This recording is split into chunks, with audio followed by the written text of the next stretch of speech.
diamond impression mat on a cake, and I totally forgot to film the intro, so I'm just filming the intro now.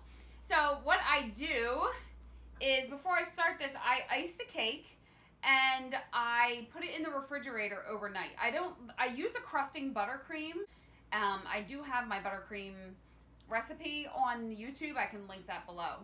But I ice the cake, put it in the refrigerator, and then take it out of the fridge the next day, let the icing soften, and then I use this, because that way it's not going to stick to the icing. I find that if I ice the cake and just try to let the icing crust, and then I try to use this, that it kind of sticks to the icing and I don't get that good of an impression on there. So, ice your cake, put it in the fridge overnight.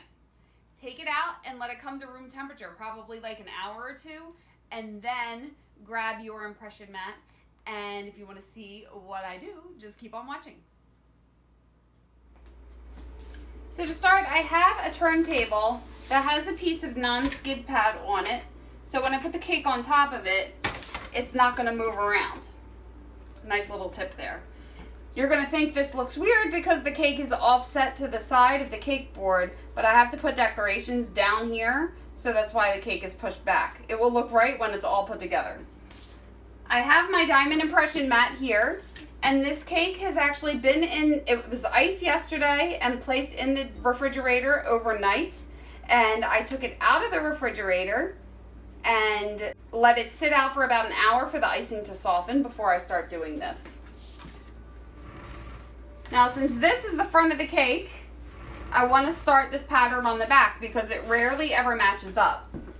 So what I want to do is line this up with the cake, and I'm going to press this into the cake from top to bottom and then pushing it this way to make sure that the pattern stays continuous on the cake. So start by lining it up with the cake board and just press it from top to bottom while moving your fingers to make sure all of the impression gets put into the cake. I'm not pressing too hard. I don't want to distort the shape, but hard enough that the pattern gets put into the buttercream. And when I get to the end, lift up, and then I'm going to repeat again. So you have to make sure you line this up perfectly, or else the pattern isn't going to match and it's going to be messed up. Excuse my big head. So you just make sure that it's lined up, and then you continue the process, pressing top to bottom and going around the cake.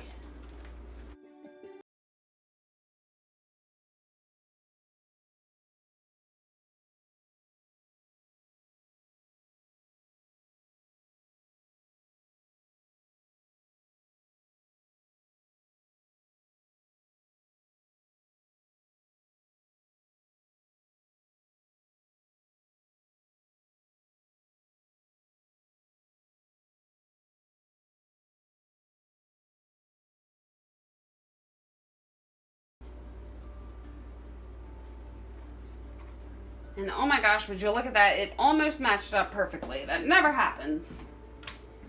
That's why this is always the back of the cake where the pattern meets. But it's as simple as that, lifting it up and pushing it around. I usually take a spatula with a little water on it and lightly press down any pieces that are sticking up around the top. This is not necessary to do. But it does make it look a little cleaner.